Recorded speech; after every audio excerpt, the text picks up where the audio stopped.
Hello for any early birds. This is Mary, and we'll be starting on our third day of this challenge in just a few minutes.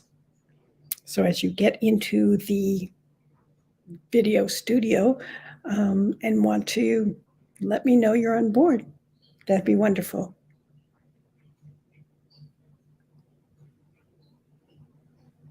Also, if you have any questions or aha moments or confusion, again, just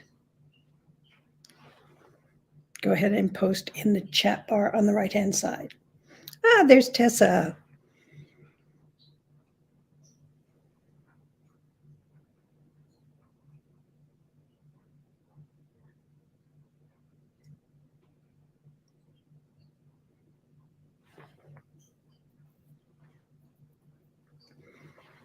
Is it beautiful weather there in San Diego?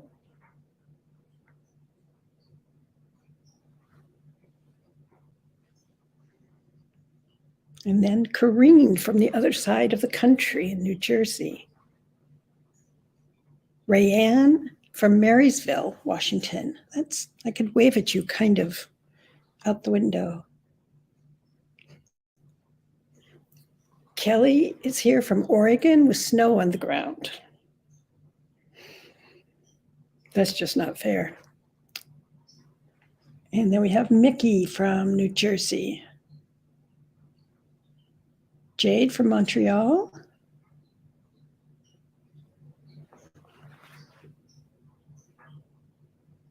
Tessa says they're going to get one more round of winter weather in Southern California. Don't blow it my way. I'd appreciate it. And Louise is here from sunny Denver. Carol's on board.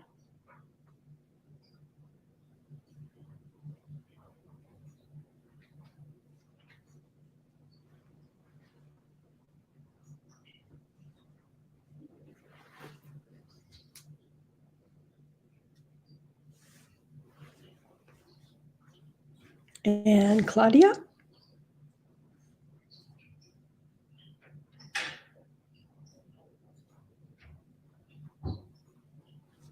And Corrine is saying, okay. Corrine, I was trying to go through all my acronyms, trying to figure out what's a TPP. I'm glad somebody else does that with you. I swear the keypads are getting smaller and smaller, and the thumbs tend to go all over the place.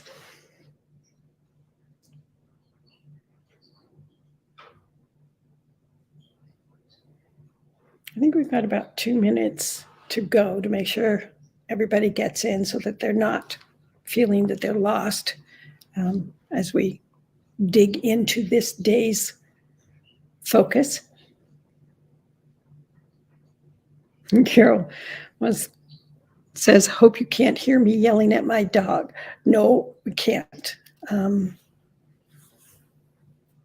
Ours was just deciding to go after the Amazon delivery here almost the second that I hit go live. And so that was Tech Guy's new job security, is chasing after the dog to make sure it doesn't eat the Amazon guy. The dog is so mild-mannered, though, it probably would just barking to get a head wag or scratch. But the other day I did catch our domestic terrorist cat jumping into the UPS van to go away. And it was a hard choice to get the cat back or to let it go. And that is said tongue-in-cheek. Okay, it's about 12:01 here, so we'll go ahead and get started. Now, today we're going to be discussing stage 1, Ida body, since most people will be using this unless you have a specific situation where one person cannot see type of thing. But the Ida body is so common, and that's why we're going to touch base on it. It's the most common connection in a form of social contact. Just, it's used every day around the world, throughout time, throughout cultures. And that's the other thing about these stages. They tend to be universal, but there can be cultural differences. For example, you get to the fourth stage, hand to hand. In some cultures, that's not permitted. So you have to take that into account when you're using these stages and the kind of story that you're writing. But just because it's a common looking at someone, don't rush through it or skip over this initial stage of sexual intimacy. Within seconds of a glance, we notice the sex of the other individual, roughly their age, their health status, not necessarily the internal health, but we can see if they're fairly healthy or looking ill.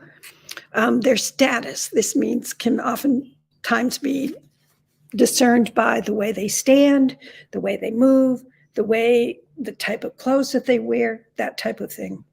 The mood. Okay, this is where body language comes in, because you can tell when someone's having a bad day, the slump of their shoulders, if they're chewing on their lip, they might be nervous. If they're glancing around and not doing very short, abrupt, they may be also worried or nervous. But all of those things can be taken in a quick glance. And that's why it's important in today's lecture, because about as much time as it takes for us to look at someone, we're already mentally rating on a score from extreme attractiveness to extreme repulsiveness. That first look and a favorable response can predispose a willingness to move on to the next stage of intimacy. An unfavorable response means one or the other involved must work a little harder to change the initial impression. And the reason we do this, it's not that we're judgmental, it is a discernment, because a species, and we're part of the human species, most of us, that automatically scans everyone for sexual viability, particularly when you are still in the, where you have your hormones driving your body's action. So we're scanning people for health, their age, their attraction. This is an adaptive species, and humans are very adaptive. This is why they've survived as long as they have. So let's look at some examples. I will read the example and then I'll go through it and highlight different aspects. But it was the other man who snared her attention. Okay, so we already are aware here that the point of view character has looked at one man and made some discernment. This is the second person. Darkness lay in the hollows below slashes of cheekbone and along the fine line of his jaw, peered out from large eyes of a color impossible to determine in the low light. Her mind cataloged other details: his bare feet and worn jeans, the shadow of an unshaved beard. His hair was thick and long, of indeterminate color. This comes from Ruth Wynn's In the Midnight Rain. This is very early, when the point of view character has just arrived at the place that someone online was going to give her housing for an extended stay. They had a cottage that wasn't even attached to the main house, but she could stay there if she wanted. So let's look at the specific awareness details. It was the other man who snared her attention. All that does is contrast the one did not hold her attention, but this one did. Darkness lay in the hollows below slashes. We're looking at the cheekbone here, at the jaw, and the eyes. Then we go into other things that give us information about another. Bare feet, worn jeans, beard, his hair. Now, this writer is doing something very specific, and I will explain it in just a second. So now we're looking at the emotional responses. Look at the word choices. Slashes of cheekbone, fine line of the jaw, large eyes, bare feet, not just feet, but bare feet, worn jeans, unshaved beard, thick and long hair. Here's the hint of conflict. The word choices, again, start giving a sense of, I'm aware of this person, but I'm also wary of this person. Darkness. That type of term, basically, most people think the darkness is something that you are wary of. The fact that it was impossible to determine color of the eyes was the low light. That's a compounding on the darkness. Now, in this particular author's work, she intentionally kept things vague. Now, slashes is not vague. Fine line could be vague, but she's describing enough stuff. It's the large eyes. And she clearly says, I couldn't tell what color they were. So she's intentionally using this setup here of she can't really see him, and that makes a woman wary. But she's still very much aware of it. She's giving some possible reasons, but she's seeing it in the context of darkness and low light. Rest of the paragraph, the shadow. So we have darkness, low light, shadow. And it explains why she can't give more details so that the reader is not sitting there saying, well, why can't she see this other man sitting right next to the one she just described? So this is the terminology you choose can give the sense of, we don't know the conflict yet, but it gives the hint that this is someone that she might be wary of. Here's another example. This is from a sci-fi fantasy romance. Dax's brows furrowed. Now that's the hero in this thing. There, standing with a proud, straight posture that surprised him, was another female. What, up to this point, the setup of this is Dax has gone into a prison system in this world that he inhabits. They go from planet to planet. But the prison system, this was one of the worst prisons. And he went there to find a young girl who he had taken aboard his ship, and she had played a game of dice or something. Anyway, she got picked up and thrown into prison. It's a very it's a dangerous society. So he's gone in to break out this young girl and then sees this other female. Goes on to explain, but this one was filthy, the kind of grime built up over time, not the surface dirt such as Rena, that's the girl he's picking up, had acquired during her short stay. This one had hair cropped, even shorter than Rena's, hair that was either dark and too black or so dirty it didn't bear thinking about. Now let's look at what is the point of view character looking at. All right, there is standing. So it wasn't somebody sitting down or relaxed, and it was the posture that caught his attention and the sex. And then he's looking at the hair. So he's not seeing the eyes. He's not seeing the quality of the clothing that the person is wearing, not seeing a lot of specific details, but we know exactly what he's looking at. So this is the emotional response. Right out of the gate, the brows furrowed. The furrow of our brows often is an indication of questioning or wary of something. So what did he feel about the posture? It was proud and it was straight. Now, he's in a prison system known for its brutality, and that surprised him. He did not expect to see another woman in this particular cell, and not one standing like she was. But this one was filthy. Now, this is something that is alerting him that he's not there to pick her up or break her out.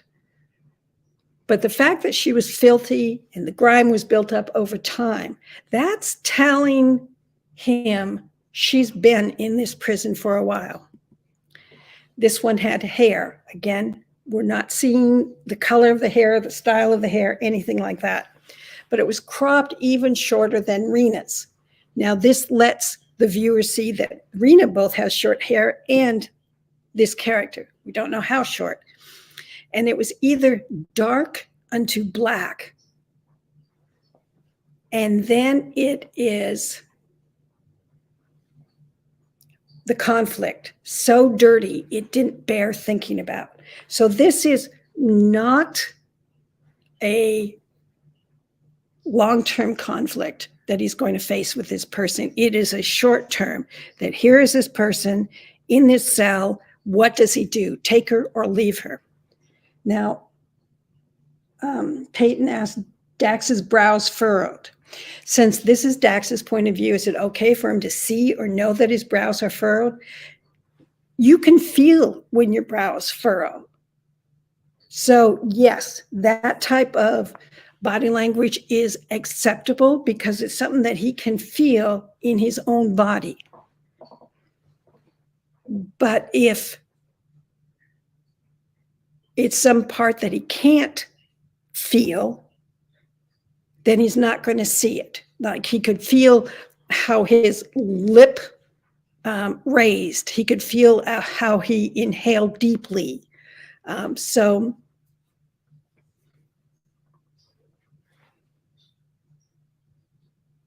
Helen points out that I guess he could know that he's furrowing his brows, because that means it's not just the type of furrow, like a furrow line that you get if you worry a lot or somebody's just thinking about something. This is a very noticeable, he feels it furrow.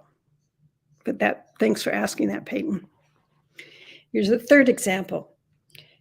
His face was so lean, she thought, suddenly. Not predatory, but the face of a man who wouldn't step aside if trouble got in his way. His eyes were guarded, but she noticed before how easily he concealed his thoughts. And his mouth, how was it she'd never realized how tempting, how sensual his mouth was? Or had she simply pretended not to? It wouldn't be soft, she thought as her gaze lingered on it. It would be hard. And the taste essentially male. She could lean just a little bit closer. Laurel's eyes widened at the drift of her own thoughts. Now, this is an earlier Nora Roberts novel where she was still using the filtering terms, she thought, that type of situation. And later on, she tightened her writing and left those behind. So let's look at exactly what, at this point in the story, the reader knows that he is attracted to her.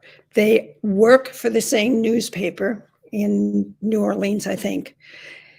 But he comes from the Bronx, where his aunt raised him, and poverty was very close. He scrabbled to get himself, he and his aunt scrabbled to get him a college education so he could move out of the type of situation he was raised in. And she, on the other hand, Laurel, is the daughter of the newspaper owner.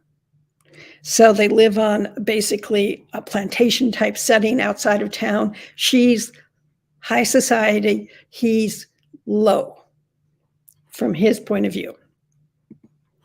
So what is exactly that she's looking at? His face, his eyes, and then his mouth. And that's what she hones in on, those three aspects. So then let's look at the emotional response. His face was lean, not predatory, but he wouldn't step aside if trouble got in his way. Now, it should have been, his eyes were guarded. That should have been in blue too. And then she expanded on it, that he concealed his thoughts. And his mouth, how was it she'd never realized how tempting this mouth was, how sensual? So she's filling in information on kind of a broad stroke way, not looking at the whole face, not looking at the brows, not looking at the cheekbones, not looking at the ears, whatever. And her gaze lingered on it. That's, again, part of her emotional response. And then her thoughts, it would be hard. And the taste, essentially male. So let's look at the conflict here. His eyes were guarded. Now that I put under conflict because it gives that sense of this guy has secrets. This guy is wary. And he concealed his thoughts. Initially, that's not a big conflict at all. This is just her initial looking at him. The next conflict, or had she simply pretended not to look at his tempting, sensual mouth. And then this fact that she was lean a little bit closer, and that's her response and her conflict. Laurel's eyes widened at the drift of her own thoughts. She didn't want to be attracted to this guy. She knew she was, but she also knew she was in competition for her. And they were often pitted against one another. He tended to get the hard biting stories. She tended to get the social stories, which made it harder for her to really get her pieces in better spots on the page of the newspaper. So very competitive, and so is he. So looking at our next homework example. This is example number 3, hashtag example number 3. Show when one character notices the other. You don't necessarily need to show the setup or other aspects. We're not going to go into eye to eye. We're not going to go to voice. We're not going to go to any of the touching stages. We just want to see what and how you let the reader show who this character is, just a few hints, an emotional response to those hints, and then thread in that little hint of conflict. Again, if you don't put in the conflict, I'll just say it's not here. And if it's an intentional thing, that's okay. It's your choice. But you get extra bonus points for getting that in. All right, here's an example and how I want you to frame it that can help me see if you're realizing what you're putting on the page. His voice. That's what is she aware of? I know we're doing eye to body, but his voice scared her. That's her emotional response. Not a voice that would easily go along with change, the change she was determined to make. There's the conflict. All right. Melissa says, by notice, do you mean first meet or first notices romantically? It can be either one, Melissa. So in a romance, this is where if you have the person checking out someone, the reader is going to assume this is probably the love interest. So if that first glance at that person is low on the awareness attraction and high on the conflict or the emotional response, that's fine because that sets up who this character is for the reader. If you say nothing, if you don't have this, and then all of a sudden deeper into the story start seeing them romantically, yes, you can revisit this stage and you should, but we need something to compare it to, because if you just skim over and, here was this tall man, or here was this short woman, that's showing the reader there is nothing. There's no minor click. There's no little magnetism. There's nothing. But if you did like the 4 examples I gave already, showed it's not that they were all humma, gotta go. It was something so the reader was aware that this character was on the point of view character's radar. Not really high, but on it. Does that help a little bit?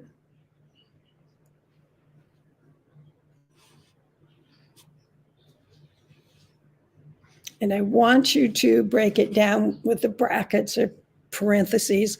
Let it be clear that this is what you want me to focus on, the voice or the eyes in this case, not the eyes, but the body. So his face, his height, his whatever, hers, whatever, the emotional response, put it in brackets, and the conflict. So remember to use that hashtag EX3 in posting to the Facebook page. I'm starting to get a few more where it's like EX3, but no hashtag, or hashtag space. That makes it harder to find. So I can't get to them as easily. If I can't get to them, I can't give you feedback on them. Now, the next part is important. Feel free to comment on one another's work. But I want you to be clear about this. By and large, 98.9% of the comments have been very, very helpful and positive. If you use them or not, they still have been well-intentioned. There has been, unfortunately, one example that was not. That it was, I don't like this because of that. Nothing else. Doesn't help anybody. And I know all except one person has been very, very good to give feedback that could be helpful, or even a simple thing. Did anybody else grow up with a mom that basically said, if you can't say something nice, don't say anything at all? And that's what I want you to be aware of. Okay, Violet wanted the homework back on the screen. It's also going to be in the file section. It is going to be available to you. I think Tech Guys should have it there before we finish our hour together. Okay, I want to be able to get onto the examples from exercise 2 that I'm going to share. Violet, have you been able to, is this enough time to see that?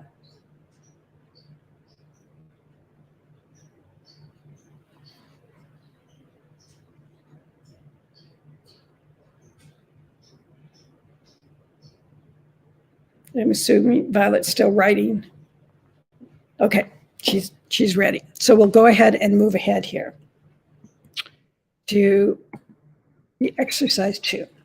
Now, I think it was Jennifer who asked. I gave feedback on Anna Taylor Swearingen's, and she asked if I could use that as an example because it helped her. Just a second, we have another question here.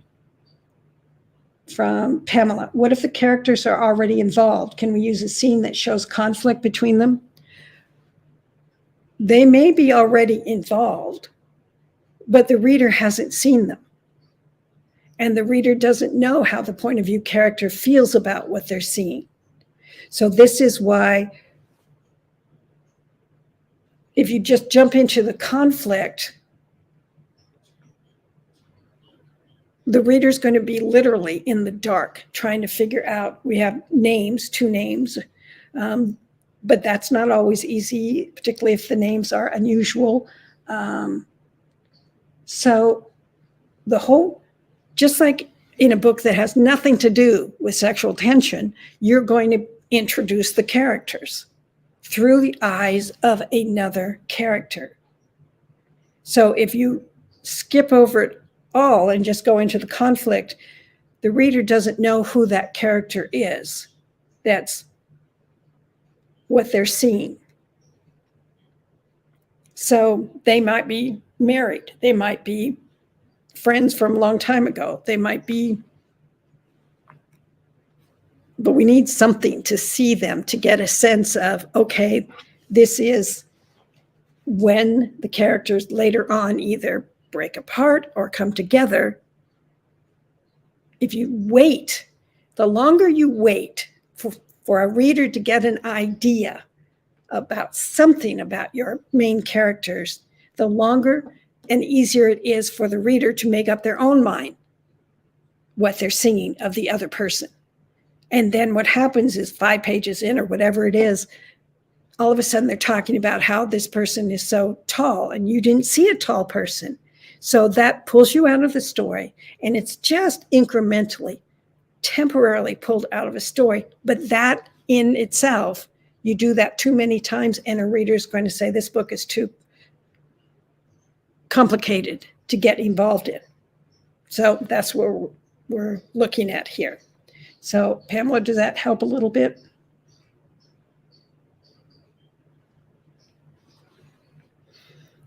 Okay, we're going to go over a review a little bit about the challenges that a lot of you actually had between the difference between book length conflict and in-term conflict. So instead of in-term, if that's a word that's not comfortable, use short-term. So this is based on one of my explanation on Anna Taylor Swearingen's post. Great book length conflict is not easily overcome. That's something that it's going to take the whole book to deal with. But as the initial interim or short-term conflict is reduced, it's going to bring the 2 characters closer together. And it builds towards the higher stages of intimacy. So right from the beginning, they may be wary, just like that first Barbara Samuel or Ruth Winn example of, she was a little bit wary about that male that she was seeing that was in the darkness and the shadows and the lack of clarity.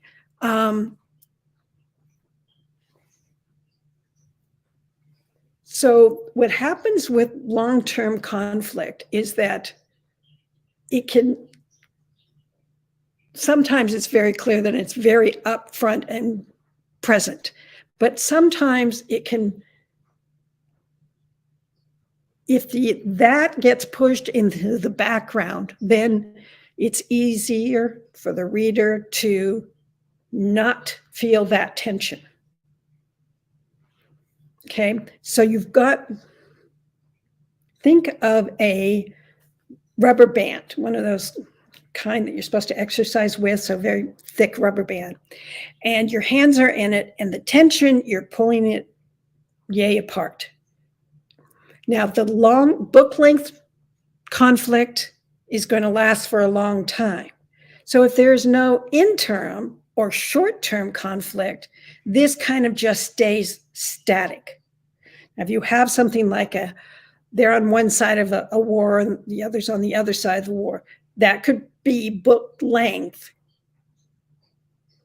And if you are writing a shorter story, you don't need as strong an interim conflict or short-term conflict.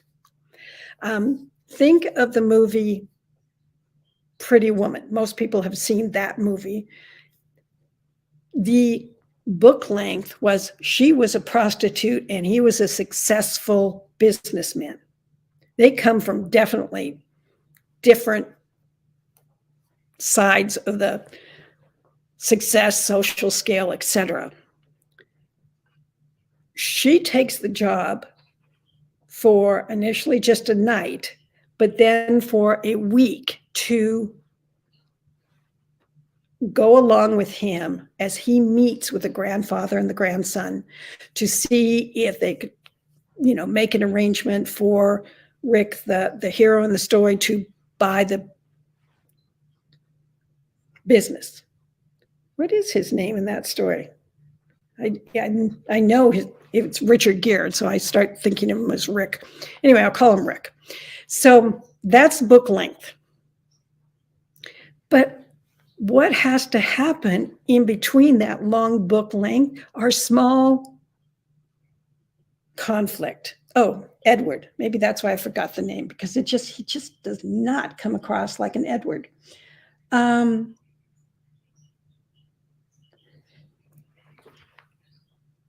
But her first conflict is she needs an outfit to go out to dinner with Edward and the grandfather and the grandson, but she doesn't have any appropriate clothes. So she goes to Rodeo Drive, which is very fancy, very swank, very pricey. Edward has given her money to buy clothes, but they won't even wait on her. So that is a short-term conflict. But that kind of conflict is showing that she wants to stay in his world, because she comes back and the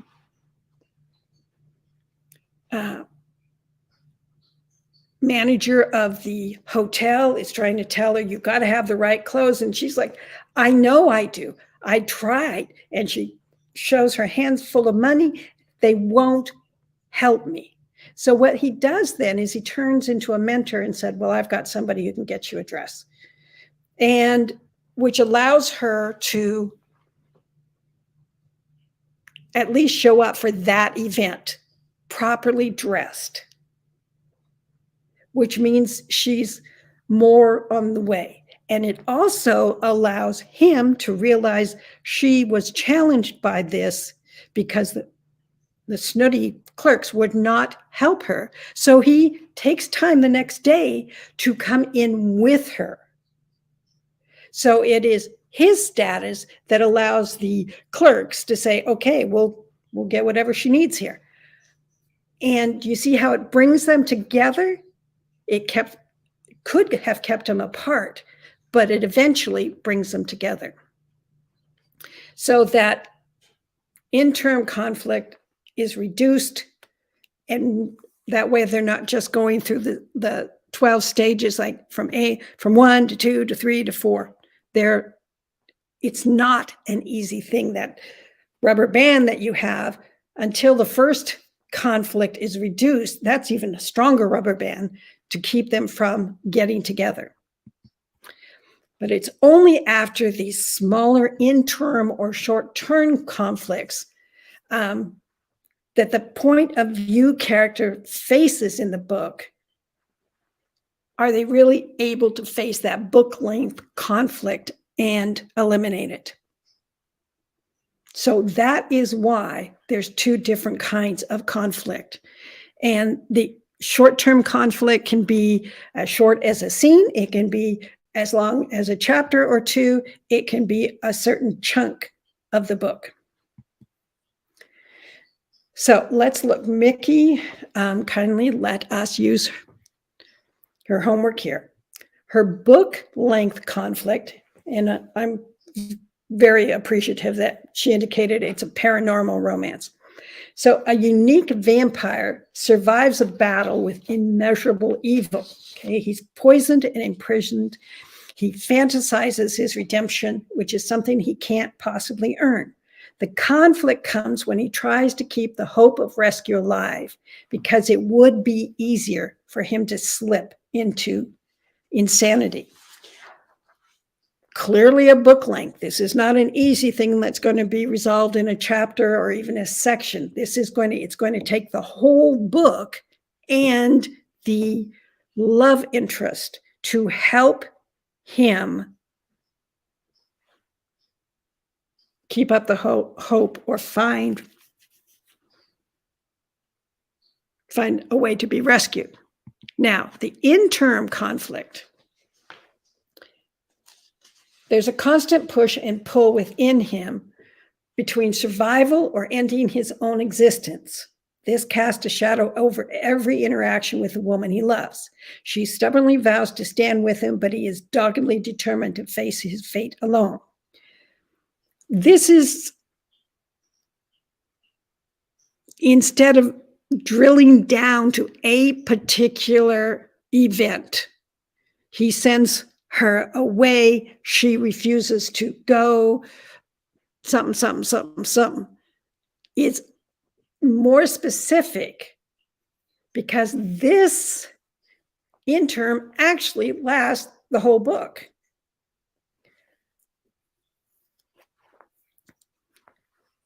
So it's a little bit too big for just a temporary conflict, because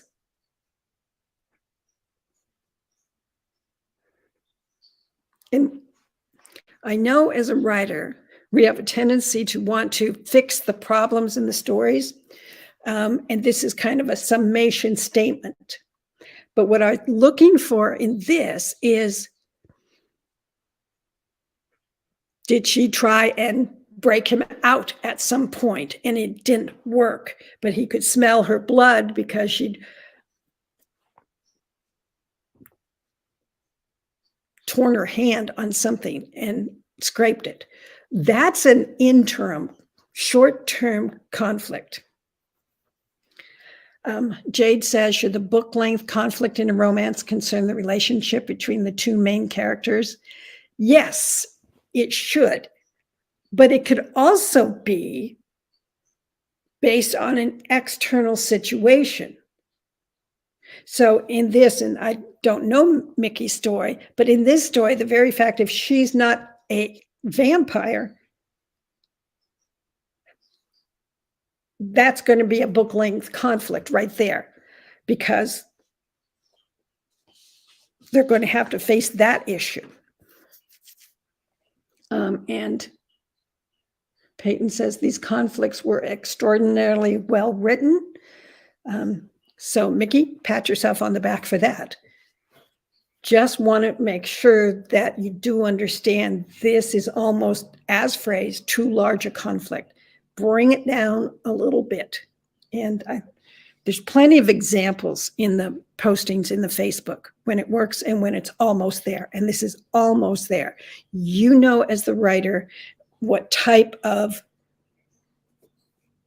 every interaction, well, pick one of them and make it clear is all I recommend.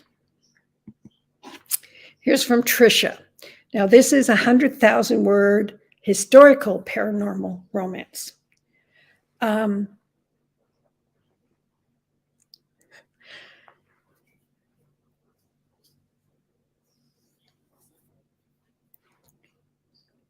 Before we get into this, Tricia, Violet is saying, I can't see anyone's comments but mine. Honey? Yes. Can you help someone? Violet can't see anyone's comments except herself. Okay, Tech Guy is going to post something in the comment section that might be able to help you, Violet. One of the reasons I read them out is so that even if you can't see them, you should have a rough idea here.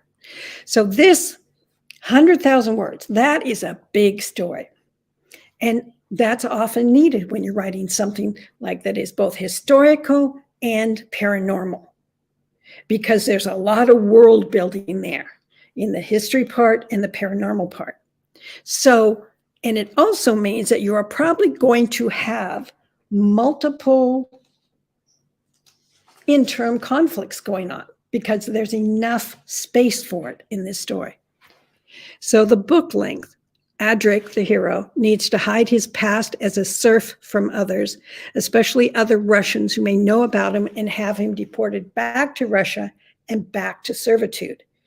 He needs to hide from his real father who wants Adric for some magical purpose. So these are actually 2 book-length conflicts. Stay in hiding from his father, but stay in hiding from others who would deport him or alert the Russian powers that be that would find a way to bring him back to Russia. Good, clear book length. And in 100,000 words, you can have these 2. Now, Trisha might, and this is just to use it as an example, the second he needs to hide from his real father, that might be the conflict that gets resolved like before the black moment. So it might be a long conflict, but it is not all the way that both have to deal with it by the end. Okay, the interim or short-term conflict. Adric wants to get his vodka in front of the king, or at least a duke, to get the sip of his vodka and invest in his business venture. So this is very clear. We know you have to read the thing. He wants to get his vodka in front of the king. But it makes perfect sense. And he is at this ball initially to find a backer, someone to help him get. Now remember, by this time we know probably what the bigger, that he can't be identified by those who would send him back to Russia. So he goes to this ball in order for the business reasons. But what the ball does is he runs into Rosalind. All right. So if he knows her, or if he's familiar with her, or he knows that she could recognize him, that runs up against his long-term conflict, but it also is an immediate problem that needs to be solved before he can move forward. Okay, so Trisha, good job. This is from Vanessa. It's a fantasy romance. So the book length conflict. Can she trust a man who, before losing his memories, only treated her with disdain? And then, so he seems like a different person, probably with the memory issues. And she might be attracted to that person, but she was not attracted to that person who treated her with disdain. So that's a great book-length romance. Now, the interim or short-term conflict, can he recover his memories? Now, that to me is actually part of that. That's another long-term conflict. She doesn't want him to recover the memories because he treated her with disdain. For a short term, like, can she convince him that they knew each other and were allies, or something that pulls it? She has to overcome this first step or the second step or the third step as she moves through the story. So this to me, and I saw this with a lot, that the Interim sounded very much like it was part of the book-length romance and was not a different stage towards it. In the last one, Tricia's, that we were looking at, it was go to this ball to get his stuff, a backer, and then he runs into someone that he knows or might know, right? That's a short-term conflict that can be resolved before the story moves forward. So Vanessa, and again, trust me, you're not alone with this, that oftentimes, again and again, I said it to people, that the book length and the short term sounded like it was the same conflict. So be a little careful about that. Now, this is the next example, comes from Kim Cresswell. This is the setup. Lexi Stone is an FBI agent, is working on a case investigating a string of murders that point to a serial killer, and she's getting married in less than 2 months to Adam Quinn. Her previous marriage failed due to her ex having an affair. Now, this particular example that we're going to look, that last line doesn't have anything to do with it, but the reader will be knowing about this. Book length conflict. She's been betrayed in the past. Can she trust Adam? Okay, that's based on a belief system, previous experience, book length, clear. Now, in interim or short-term conflict, Adam becomes the prime suspect in the murders. Now, this may happen from halfway through the book to the end of the book. It could be happening quarter of the way into the book and is resolved by just beyond the halfway point. But you can see how the murders, him being the suspect and her being the one who is investigating, really causes conflict for her. So as long as, Kim, that this part can become resolved before the betrayal part, you should be okay. But be aware it can come across as sounding like a bigger conflict than an interim conflict.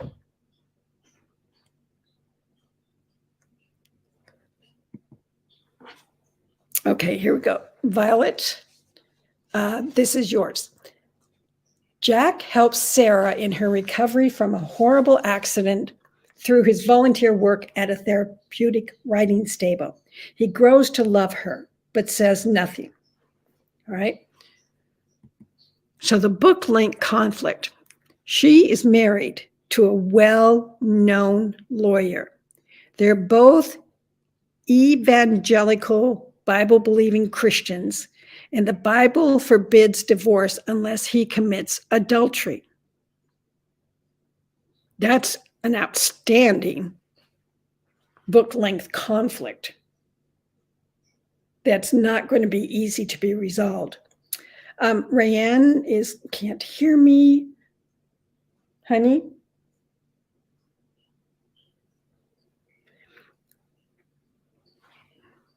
Yes. Can you type something to Rayanne here? She can't hear me about signing out and signing back in.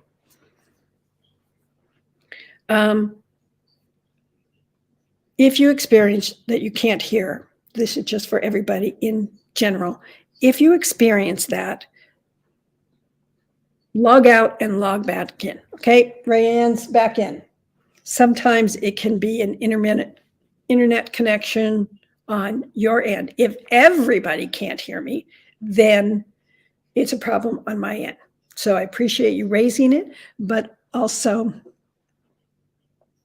and this is another idea from Peyton, is to click the speaker icon, which has a slash through it. Sometimes as we're typing something, we can actually mute ourselves. So back to Violet's great book length conflict. So he cares about her, she's married, and their religion forbids divorce unless he commits adultery, which would be a stain on his character. So gold stars Violet. Now, the interim conflict, though, needs a little work on it. Jack is grief-stricken from the loss of his wife 6 months ago in a car accident caused by a drunk driver. He feels responsible for his wife's death since he was the lead paramedic in her rescue. As he gets to know Sarah, who he saved from the same type of accident, he slowly realizes his wife's death was not his fault and perhaps love is possible. This is not an interim conflict. This is, again, book length, coming from where he starts the story in grief and guilt to the end of the story when he realizes that perhaps love is possible. Now, to help you out here, go back to this setup. He helps Sarah in her recovery by work at a therapeutic writing stable. So the small interim conflict could be getting her comfortable around horses, getting her to trust herself around these animals if she's had no experience. But that is the kind of small incremental conflict that can be resolved, which makes it easier to move from just the eye to body and the eye to eye or the voice to voice stages into deeper into the story and the stages as far as you want to go. This is not saying you have to go automatically to stage 10, 11, or 12. You can hand to waist. Now, there's a hand to waist where you're helping somebody up on a horse.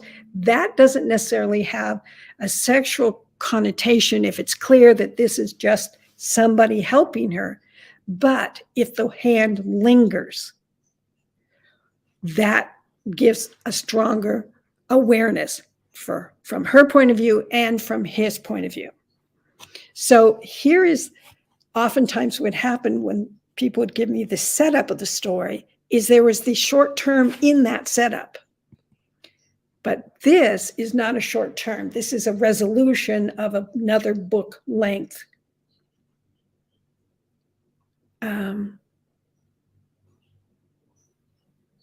issue he's dealing with in this story. So does that help Violet a little bit there? I love the fact that it's, be curious how you can make that other book length through the book and make it work here. So the most common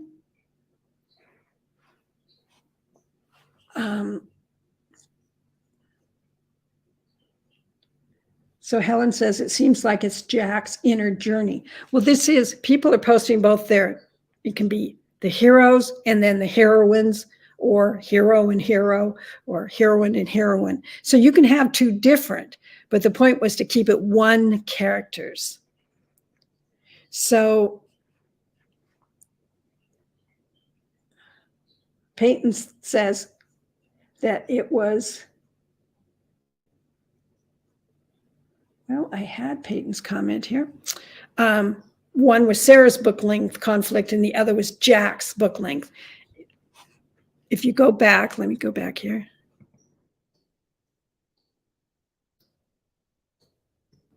There's an obstacle for Jack falling in love with her because she is married. So I took that as Jack's book length conflict. It's their religion also that is going to keep them apart. So I didn't see that one was one point of view and the other was another, but some people did do that. So appreciate you noticing that.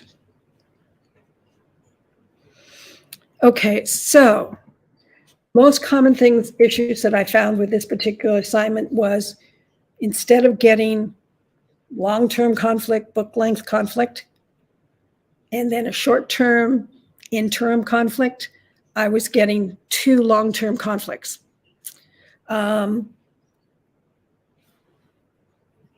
no short-term conflict. Okay, Violet, or someone is saying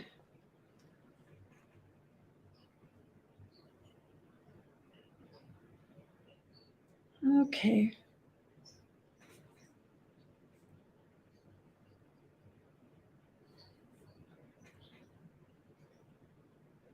Helen is saying, I think the book length is Jack's external conflict and the interim is his internal conflict. Yes, it's both Jack, but it's both book length. There's not a shorter hurdle to overcome for Jack that can help him help her. Ariana asked, are all the scene conflicts considered internal? No, because the scenes might lead to a larger, are based upon something that becomes that interim conflict or short-term conflict. But if you go scene to scene to scene, that's too many conflicts. But yes, there is conflicts in a scene, but it is something that can be resolved within that scene. So that's too small an increment to look at, unless there's a particular scene that, like looking at Jack and his love interest, the scene might be him trying to get her comfortable with the horse. That may start to be accomplished in one scene, but is not wrapped up for maybe 2 or 3 more scenes until she actually feels like she can do this. But no, not scene conflict. Ariana, can interim conflict be used for each twist point? For those, what Ariana is asking here is something that we learn in the plotting workshop. And it, by each twist point, it means a quarter of the way into the story. That's the first twist point. Midpoint of the story, that's the second twist point. Black moment is the third twist point. So that is, those can be interim conflicts. It all depends on your story, but it doesn't, like Jack, and I'm hijacking Violet's story and I don't mean to, but as an example, his helping her get comfortable with the horse and get on the horse and get off the horse and try it by herself, all of those stages can kind of be wrapped up into one short-term conflict. Because he has to work very closely with her in those, and also encourage her and get to know her and see when she's scared, but also see when she grits her teeth and gets through it. And so it's not just one scene, but it doesn't necessarily mean that every twist point is going to be one of the conflicts. So Peyton is saying, thanks for going through the examples. It's really helping to clarify the differences and to show how interim conflict fits into the story and help maintain reader interest. But it's not just the interest, it retains the tension. It kind of gives a little oomph to the short-term tension. So in Pretty Woman, her going to find a dress, that was something that was resolved in one scene, but it was her going to find the dress, then having the hotel manager stepping in from being a grumpy old guy to, here, I can help you, to Richard or Edward, whatever his name is, he changes it all the time, taking time off to help her get where she wants to be, or get enough clothes that she can feel comfortable in the week with him. So there's growth and change because of the resolution of this one conflict. How does she get dressed to do the event? Now, there are a lot of great postings and a lot of back and forth feedback between other people's insights in the exercise 2 homework. So be sure and take advantage of it, because it may not be, with the more you can see the difference in my catching or another student helping get clear about what is that short-term conflict and how it is used to keep tension, which the tension is what's giving the point of view characters reasons not to act on the attraction and awareness. So if the long-term kind of fades into the background, the short-term helps basically give the character a reminder that there's good reasons not to get involved with a particular character. And when I say involved, for one character, it could be they're already having sex, but it is a commitment that is the involvement, or it is the way that they make love that is involvement. So they may be having, comfortable sex early in the story. But that means that you need even more interim or short-term conflict, as well as whatever's going to be resolved at the end of the book. So, any more questions here before we go? This next homework is going to be, again, like you keep it to a paragraph if you can. Identify the stages that you're doing, and it is eye to body. So have fun with the writing process. I know these can be challenging, and it's all part of writing. Looks easy when we first, sit down and just write. But writing for publication is a very different kettle of fish. And this is where facing the hard things and seeing the possibilities and moving beyond where you're at right now in your understanding is what makes that difference. To go from you're okay, but you may not be making many sales, but you don't know why, or you're not getting nibbles on your manuscript and you don't know why. And this is oftentimes editors and agents in particular think, oh, just throw in some more sex to get the sexual tension. And that's like the last thing that's going to help. And throwing sex into something like Violet's evangelical Christian couple is not going to happen. It's just, they might want it to happen, but it's not going to happen because of that readership. So just putting in more positions in sex is not going to bring in more sexual tension. It's these small first stages and revisiting these stages time and time again throughout your story as the relationship changes and that tension grows between them, because they might have that first interim or short-term conflict has been resolved already. Well, that takes that pressure away, which means it's easier for them to think about this might be okay, or it should be okay if I can go just to mouth, which is that kiss, or hand to head, which is stage 8. It's easier to slide into those stages, which gets them even more closer to their body saying, enough with the teasing, enough with the intellectual reasons for not getting together. I want. So thank you for being here today. I appreciate it. And we will see you tomorrow. Same time, same place. All right. Take care.